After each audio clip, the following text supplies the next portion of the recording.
గురుగారు ఇక తదుపరి రాశి సింహరాశి. సింహరాశి వారికి ఏ విధంగా ఉంది ఈ ఉగాది మొదలు చెప్పండి?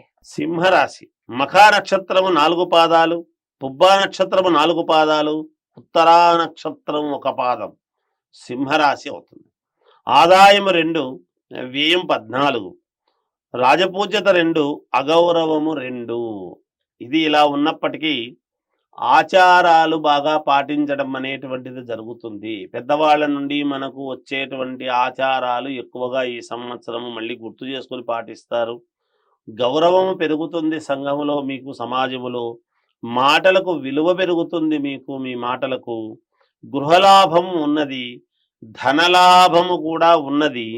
విపరీతమైనటువంటి తిరగటం అనేటువంటిది ఉంటుంది.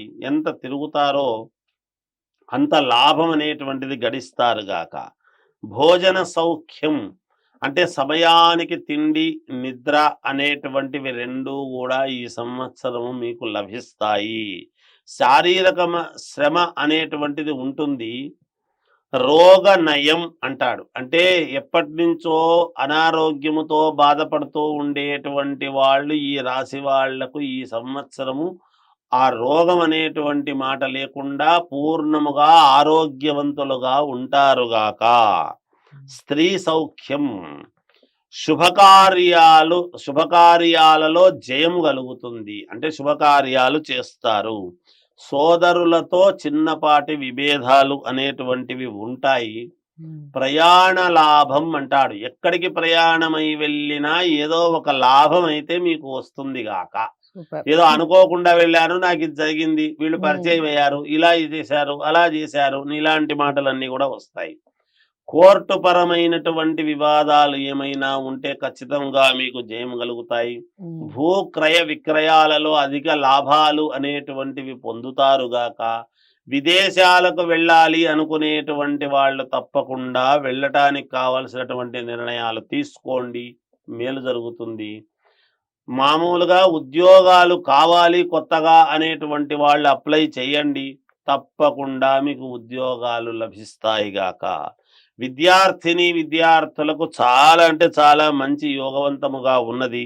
సినిమా వాళ్లకు చాలా బాగుంది. వ్యాపారస్తులకు అత్యంత అనుకూలవంతముగా ఉన్నది. ఏ వ్యాపారము తలపెట్టినా మీకు జయము కలుగుతుంది. మంచి లాభాలతో గడిస్తారుగాక. రాజకీయ నాయకులకు విపరీత రాజయోగం అనేటువంటిది ఉన్నది. మంచి అనుకూలవంతముగా ఉన్నది. ఏది ఏమైనా వ్యక్తిగతమైనటువంటి జాతకాన్ని ఒకసారి చూసుకోండి. ఇప్పుడు చెప్పినవన్నీ కూడా సత్ఫలితాలు మీరు పొందుతారుగాక. జయోస్తు. చాలా అంటే చాలా బాగుందండి సింహరాశి వారికి కూడా.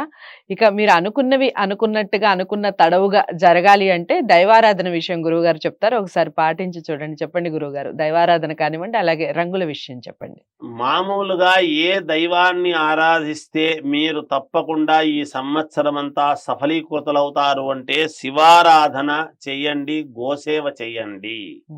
మీరు ఎన్నిసార్లు శివాలయానికి వెళ్ళి అభిషేకానికి ఇచ్చుకున్నా అంత 10 పుణ్యం వస్తుంది. మీ ఇష్టం. గోసేవ చేసుకుంటే అన్ని వేల రెట్ల ఫలితాలు పొందుతారుగాక. అది ఎన్నిసార్లైనా మీ సౌకర్యాన్ని బట్టి చేసుకోండి. ఇక వస్త్రధారణ విషయానికి వచ్చేటప్పటికీ కాస్త లైట్ పసుపు రంగు గనక మీరు వేసుకున్నారు అంటే చాలా యోగవంతముగా అన్ని పనులు మీకు నెరవేరుతాయిగాక. జయోస్తు. చాలా బాగా చెప్పారు. సింహరాశి వారికి కూడా చాలా చాలా బాగుందండి. మీరు హ్యాపీగా సంవత్సరం అంతా హాయిగా గడిపేయచ్చు భగవంతుని నమ్ముకుంటే. ఈశ్వరారాధన మర్చిపోకుండా చేయండి. అలాగే గురువుగారు చెప్పినటువంటి మనకి ఆవుని అంటే గోమాతని దర్శించుకొని లేదా గోమాతకి సేవ చేసుకోవటం, ధాన్యం ఇవ్వటం, ఇలాంటివి ఏది చేసినా మీకు సత్ఫలితాలు ఉంటాయి. కలర్స్ విషయానికి వస్తే లైట్ ఎల్లో కలర్ మీరు వాడటం వలన సంవత్సరం అంతా హాయిగా గడిపేయచ్చు. చాలా బాగుంది రాశి. ఈ రాశి వారందరికీ తప్పకుండా ఈ విషయాన్ని లైక్ చేసి షేర్ చేయండి. అలాగే ఛానల్ని సబ్స్క్రైబ్ చేసుకోండి. వ్యక్తిగత జాతకాల్ని పరిశీలించుకోవాలి అనుకుంటే గురువుగారిని తప్పకుండా సంప్రదించవచ్చు. స్క్రీన్ మీద కనపడే నెంబర్కి కాల్ చేయడం ద్వారా. ఇక తదుపరి రాశితో మళ్ళీ కలుస్తాను. ఇంతవరకు సెలవు. నమస్తే.